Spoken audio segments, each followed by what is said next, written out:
मंसूर जाफर साहब, ये जो मुआहिदा हुआ है, ये जो मौजूदा मिडल ईस्ट की सूरत हाल है, इसको नज़र में रखते हुए आपको क्या लगता है कि कितना इम्पॉर्टेंट है और इसका इम्पैक्ट क्या होगा मौजूदा सूरत हाल पर? जी बहुत शुक्रिया जी। देखिए जी, जहाँ तक तो इस दिफाई माहदे का ताल्लुक है, मैं समझता हूँ इसको जो मौजूदा जो खित्ते की सिक्योरिटी सिचुएशन है उसके साथ लिंकअप करना या उसका नतीजा करार देना शायद ये करीने इंसाफ नहीं है, क्योंकि इस माहदे के हवाले से बल्कि जो सिक्योरिटी कोऑपरेशन इन तीनों मुल्कों के दरमियान उस पर बहुत अरसे से बातचीत जारी थी, खासतौर पे उस वक्त से भी पहले कि जब पाकिस्तान और सऊदी अरब का जो बाहमी दफा का माहदा है वो भी तय नहीं पाया था। तो लिहाजा इस मौजूदा सिक्योरिटी सिचुएशन से इसका कोई ताल्लुक नहीं। ये एक महज इत्तफाक है कि ये एक ऐसे टाइम पर तय पाया है कि जब खित्ता इस वक्त सियासी तौर पे भी और दिफाई तौर पे सिक्योरिटी के लिहाज से भी एक बड़ी भौचाली कैफियत से गुजर रहा है, और उसमें कुछ इस नौइयत के यानी आपको एक्टिविटीज दिखाई दे रही है कि जिसमें सऊदी अरब एक हदफ के तौर पे सामने आया है, और उसकी रोशनी में फिर बहुत सारे तजियाकार या बहुत सारे यानी बात करने वाले लोग इसके डांडे इस बात से मिला रहे हैं कि शायद ये मौजूदा सिक्योरिटी सिचुएशन को कंटेन करने के लिए या कोई जो एग्रेसर्स हैं इस वक्त उनके खिलाफ कोई महाज बनाने के लिए ये माहिदा है। ये प्योर एक दिफाई नौइयत का माहिदा है, इसमें किसी किस्म के कोई ऑफेंसिव का एलिमेंट शामिल नहीं है, और इसका मकसद एक ऐसा रीजनल कलेक्टिव डेटरेंस क्रिएट करना है ताकि अगर कोई खित्ते में या खित्ते से बाहर कोई ऐसे जाराना अज़ाइम रखता भी है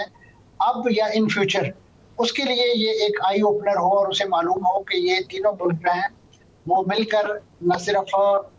उस हदफ बनने वाले मुल्क का दिफा करेंगे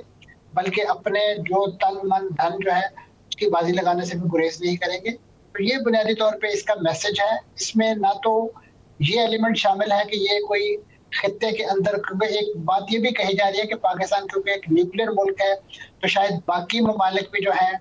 वो एक न्यूक्लियर दौर में शामिल होने की बात करें, क्योंकि रिसेंटली सऊदी अरब के हवाले से ऐसी इतला थी कि खुद अमेरिका ने ऑफर किया कि हम आपको यूरेनियम अफजूदगी सिविल मकासद के लिए उसकी इजाजत देंगे, लेकिन उन्होंने वो दूध जैसे मेगनियाँ डाल के देने के आदी हैं, लेकिन उसके साथ एक ऐसी कड़ी शर्त लगाई जो सऊदी अरब को कबूल नहीं थी इसराइल को तस्लीम करने की सूरत में, उन्होंने उससे इनकार कर दिया कि हमें इस नौइयत का कोई आपकी तरफ से मायदा नहीं। यानी आप समझते हैं कि ये मुश्तरका मफादात के तहफ़्फ़ुज़ के लिए है। उसामा बिन जावेद साहब, क्योंकि मिडल ईस्ट की जो सिचुएशन है उसके अंदर जैसे अभी खालिद चिश्ती साहब ने बताया कि एक गैप तो मौजूद है, और जिस तरह मंसूर जाफर साहब ने बताया कि मौजूदा सूरत हाल पर इसका इम्पैक्ट नहीं होगा, आप क्या समझते हैं कि मौजूदा सूरत हाल पर इसका इम्पैक्ट क्या होगा और कितनी अहमियत इसकी बढ़ जाती है मिडल ईस्ट की मौजूदा सूरत हाल को देखते हुए?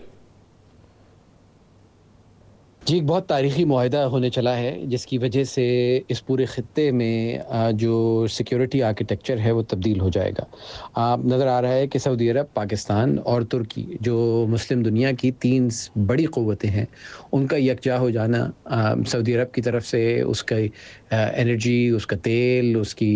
जो